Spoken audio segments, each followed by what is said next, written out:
Welcome to the Sharkpreneur podcast with Kevin Harrington and Seth Greene. Kevin Harrington is the inventor of the infomercial, one of the original sharks from the hit TV show Shark Tank, and has generated over $5 billion in TV and digital direct response sales. Seth Greene is the world's first trusted authority on cutting-edge direct response marketing, a best-selling author, and the only 3-time Marketer of the Year nominee. On the podcast, Kevin and Seth interview sharkpreneurs who share straight talk on what it takes to explode your business. 49 faces looked to him in triumph. Over the last 12 months, they had each taken turns and promoted his business for a week at a time, driving over $987,342 in revenue. What if you had a network of 50 centers of influence who promoted your business every week for a year? Grab your copy of the #1 Amazon best-selling book, The Ultimate Guide to Growing Your Business with a Podcast, at 33% off the Amazon price by going to ultimatepodcastbook.com. Again, that website for 33% off the Amazon price is ultimatepodcastbook.com. Welcome to the podcast. This is your co-host, Seth Greene. Today I have the good fortune to be joined by Brian Beckcom. Brian, thanks so much for joining us. Great to be here, Seth. Really looking forward to the show today. Awesome. Me too. So let's go back in time just a little bit. How did you get started? I got started back when I was a young man. No, I think my journey has been kind of interesting. I went to college. I was interested in computers, but really I wanted to play sports. I was playing basketball at Texas A&M and kind of messing around with computers. Ended up saying, I'll major in computer science. So I majored in computer science, not knowing that I was going to have to take all these math classes. And I was able to take a minor. Most people in computer science in that time, this was in the early 90s, no internet, no social media, none of that stuff. Most of them took electrical engineering or physics or mathematics or something like that. I decided philosophy. And next thing you know, I'm in law school at the University of Texas. That's an interesting story in and of itself. But it's been really super cool. People are like, why'd you go to law school if you're a computer scientist? And I said, well, I spent 4 years in a computer lab with a bunch of geeks behind a computer screen, and I didn't want to do that my whole life. And now, 25 years later, as a lawyer, what do? Sit behind a computer screen with a bunch of geeks all day. But it's been really neat because computer science, technology, law, and philosophy is all kind of starting to ram together. Like some of the most important questions, I think, in our society right now revolve around artificial intelligence and consciousness and large language models. And a lot of really important technical questions are really at their heart not technical questions. They're philosophical questions or legal questions. So that's kind of my brief story. I've been a practicing lawyer for going on 25 years now. Super duper interested in technology and philosophy as well. Awesome. Well, the longer version of that could probably fill a book if it hasn't already. So let's talk a little bit about what you're up to now. Yeah, so I have three passions. I run a law firm, VB Attorneys. It's actually our 20th anniversary last month. So happy anniversary. Thank you. And we're trial lawyers, so we primarily represent people that are suing insurance companies for death or injury or some sort of fraud or recklessness. I also started a podcast 4 years ago called Lessons from Leaders. We've got something like 90 episodes now. I interview military leaders, New York Times best-selling authors, politicians, you name it. It's all focused on positive leadership. And then my third passion is Brazilian jiu-jitsu, which I started at 47.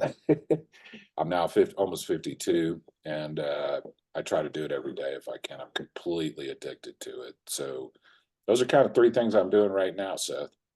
Well, that is awesome. Let's go in reverse order. So I am a lifelong martial artist and been in Krav Maga for decades, and our ground game comes from Brazilian jiu-jitsu. So beautiful. Love getting on the mat. What inspired you to start doing that? My brother's 2 years younger than me, and we watched the very first UFC in our college dorm room, and that was back when I watched it. We still live in. You're a little bit older than me, so I had to beg my parents to let me get it on pay-per-view. Well, you remember the first one? Yep. Like it was illegal in all 49 of the 50 Yep, states. they had to go. I think it was Arizona or Arkansas. Something like that. Yep, Yeah. something.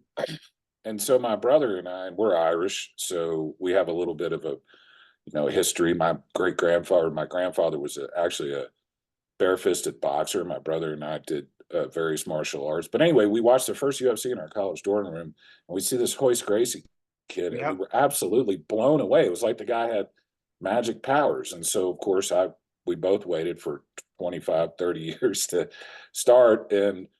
But I finally got the courage at 47 to walk in the studio. Felt like a complete idiot. There's a bunch of guys in there that look like they could kill you by staring at you, just staring at you. And I didn't know a single soul in there. Went to a Gracie Baja in Houston, run by a guy named Opiano Malacheas, who was actually Hoist Gracie, one of his training partners in California. So Opiano is a true OG, and walk in there, spend the first 6 months getting my butt kicked, super duper sore, start learning some stuff. And now, like I said, I'm a purple belt, and I'm absolutely and totally addicted to it. I'm going to do it for people who are like 51 years old. You're doing jiu-jitsu? I'm like, hell yeah. So I'll do it for as long as I possibly can. And it's truly been, it's not just Brazilian jiu-jitsu, any sort of martial art has truly been one of the best decisions I've made in my adult life for a lot of Awesome. different reasons. What we could geek out on that in a whole separate show. Tell me what inspired you to start the podcast? It's not a personal injury trial lawyer podcast. Right. And that's actually a great question. And there's a really, really specific answer for that. So I live in Houston, Texas, 3 kids, wife, quarantine. We took it very seriously. We didn't go anywhere other than I would go out once, and this went on for 3 months or so, where I would go out to get food, come back. But we were super serious. So what are we doing all day? We're on our phones, on the internet. And all I saw was all this negativity. And I said, you know what? I know a lot of people that are super positive. I'm fortunate to know a lot of very good leaders. And so I want to get some positivity out there. And so the problem is like I needed a name. And so my wife and I are sitting there drinking a glass of wine on the porch. And she says, how about lessons from leaders? I said, that's perfect. And it's been super cool. It's super perfect because anytime I ask somebody, like if I were to ask somebody, hey, you want to come on Brian Beckcom's podcast? That's one thing. If I say, do you want to come on my leadership podcast? Everybody wants to do that. And so that's kind of why I started. And I'll tell you one thing, Seth, I told my producer, when people start asking, instead of us asking people to come on, when people start asking to come on our show, that's when we know we've made it. Well, this as a podcaster, there's this whole ecosystem. And I get, 10 requests a week now to come on the podcast. So it's like this whole podcast ecosystem I've learned about. And it's just been an absolute joy. But again, the whole point of it is to highlight people that are leaders that we might not know about. Some people we do. Some people are pretty famous that have come on the show, but a lot of them aren't. But they're great leaders. And more importantly, they're positive leaders. So that's kind of the point of it. Absolutely. And then talk a little bit about the law firm. How'd you end up in the area of law that you're practicing in? My mother died when I was 10 years old. My brother was 8. My dad was a major in the United States Air Force. She died, and my mother was a nurse for a while in the United States Air Force. She died of what turned out to be extremely bad medical malpractice by an Air Force doctor. My dad sued the United States government, hired a lawyer to do it. I knew nothing about it because I was too young. And we won. It wasn't a lot of money suing the government. You don't normally get a lot of money, but I think subconsciously that got put in my mind. That lawsuit enabled me to go to college and law school, and my brother to go to college without racking up a bunch of debt. So then I go to law school, and really the reason I went to law school is because I had been in a position in college where I could help some kids, especially when I was a junior and senior, and I really liked it. And so I went to law school because I thought it was cool to be able to help people. I went to University of Texas and made really good grades, was on the law review. Most people that do that either go work for a federal judge or ultimately a Supreme Court judge, or they go to a big law firm. And I don't have any lawyers in the family as far back as I can trace. I didn't know any better. Went to a big law firm, biggest law firm in Texas. Was there for 2 years, lost a case. I was representing an insurance company, lost a case against this young black guy, Eric LeGrone. He was a plumber. And I remember thinking, I'm glad the guy won. And I liked him more than I liked my own client. And I thought, I'm on the wrong side of this. Plus, with my experience growing up, kind of fits my personality a little bit better. And so I left after 2 years, changed sides, and now I don't represent insurance companies or big business. I represent only individuals, families, kids, firefighters, police officers, military people, small businesses, stuff like that. And I've never looked back. I love it. Well, obviously, we're sorry for your loss. I love that you found an empowering meeting that inspired a career of helping others. Talk a little bit about the law firm and the team that you've built. Yeah, VB Attorneys. We built it over time. My partner, the reason we call it VB Attorneys, by the way, is because my name's Brian Beckcom. My law partner's name is Vuk Vujasenovich, Serbian name. A lot of people have trouble spelling that. Although I'll tell you what, we went by Vujasenovich and Beckcom for the first 10 years, and nobody ever forgot the name. And everybody always spelled his name right. And then my theory was they get so tired that they'd mess up my name. So Vuk and I have been partners for the whole time. We've got a team of lawyers and paralegals that work for us. And it's been interesting, Seth, because especially since quarantine, we have a lot of people now that aren't necessarily located physically in the office. We're able to work with people all over the country. I'm able to hire people to do certain things. So, for example, a lot of my clients are catastrophically injured, and they need what I've discovered is in the medical system, you may have the best neurosurgeon in the world, you may have the best orthopedist in the world, you may have the best internal medicine person in the world, but for somebody that's got catastrophic injuries, there's nobody to coordinate it. And so you need somebody to coordinate all this care. So what I'll often do with clients is I have a nurse case manager who's located in Arizona who's been doing this forever, who's an expert at this. I would never have been able to hire this guy, by the way, if he had to physically be in Houston all the time. So we try to keep a lean and mean firm. It's good for the clients. Expenses don't get as high. It's good for us because we can be more agile. And so we've got 15 people total, but we've got a whole other group of people kind of behind the scenes outside the office. 20-year anniversary, like I said, this year. Website vbattorneys.com. We don't represent big business or insurance companies. Small businesses and families is pretty much it. Well, you have built, one heck of a career. How has the leadership podcast informed your own leadership and affected how you lead the law firm?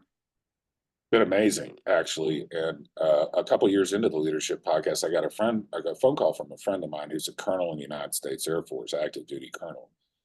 He said, "Hey, I do a leadership seminar for the military every year. Do you want to come and give a speech?" And I was like, "Absolutely, that would be awesome." So I got a chance to give a speech to all these United States military officers. And by the way, I was not in the military, but I was in the Corps of Cadets at Texas A&M, which is the equivalent of West Point, but better. I could talk about that a lot if I wanted to, but it's a 24-hour, 7-day-a-week, full-time military experience inside of a big school. My dad, my older brother, my mother, my grandfather, my uncle, all in the military. So I come from a military family, but in any event, it was an awesome opportunity to speak to these Air Force officers. And the way I did it was I talked about leadership, but not my thoughts about leadership. I used examples from my podcast to talk about leadership. And so I came up with I kept hearing the same thing again and again, Seth, from all these people from all different random walks of life. But there were 5 things that I kept hearing again and again and again. I won't go through all 5, but the number one thing that I heard from people was leadership is about service to other people. It's not about what you do for yourself. So I try to keep that in mind when I run my law firm. My job is to serve the people that I work for and my clients. Another thing I learned, this is the 3rd principle of leadership: trust your instincts. Your instincts are there for a reason. They've been developed evolutionary. We can talk about the evolutionary aspect of it. But if something doesn't feel right, it's not right. If something feels right, it's probably right. I look back on my life, and every time I did something that I didn't feel right about, usually it was a bad decision, and vice versa. So the podcast has taught me through listening to other people how to be, I think, a better leader. Those are just a couple of examples of what I like. That is awesome. Well, you're running a successful law firm, you're running a successful leadership podcast, you're making time not only for your family, but for your personal passions on and off the mat. What's your biggest challenge now? I turned 50 about a year ago, and it's like, what now? Like, that's what, literally my thought is, what now? I joke with my wife. I say, yeah, man, she's not 50 yet. I said, I just entered the quote death zone. And what I mean by that is people, if you're 48, 49 and you die, people be like, oh, you're so young. But once you're in your 50s, people are like, oh, he had a good run. So, but the point is like, I'm fortunate because I got a real successful business, a successful family, a successful podcast. And what I'm really trying to do now is figure out what can I do over the next 10, 15 years to help add value, positive value to the world. Like, it's almost like I've shifted. I used to be super selfish when I was all about me when I was in my 30s, got to be success, got to do this, got to do that, got to buy this, do this. Now it's more about what can I give back? So that's really been where my focus is. I've sponsored a number of young Brazilian jiu-jitsu competitors. I sponsor other people. So that's kind of where I've had my focus. That is awesome. Your passion is obvious. What do you like best about what you're doing? Freedom. I like the fact that I can do whatever I want, basically whenever I want, within limits. If I have a court case or a hearing, obviously I got to go to that. If I have a podcast schedule, I got to go to that. But to me, wealth is freedom, and I could make twice as much money if I worked twice as hard. But I don't want that. What I want is the freedom to be able to do what I want to do. So that's the most important thing. Awesome. Well, we greatly appreciate your time. We know it's incredibly valuable. For our folks watching and listening, where is the best place for them to learn more about you, the law firm, and the podcast? VBattorneys.com. That's V as Victor, B as in Brian, attorneys, all one word. I'm on all the social medias. Brian Beckcom or Brian Beckcom Lawyer. And it's a little bit of an unusual spelling. So it's Brian with an I. The last name is Beckcom, like Beck.com, Beckcom. I'm most active probably on YouTube and Instagram. Awesome. This has been Seth Greene with Brian Beckcom from BB Attorneys and the Leadership Podcast. Make sure to check them all out. Links will be in the show notes. Brian, thanks again for joining us. Thank you, Seth. It's been awesome. Thanks, everybody, for watching or listening. We'll talk to you or see you next time. Why do so many businesses struggle while others seem to explode overnight? Do you wish you had the secret to this type of exponential growth? Now, I've scaled more than 20 businesses to over $100 million, and it's not just luck. In my new book with Mark Tim, Mentor to Millions, you'll learn the repeatable framework I use in all my business ventures for massive success. Order at kevinmentor.com and get over $1,000 in bonuses. Head to kevinmentor.com.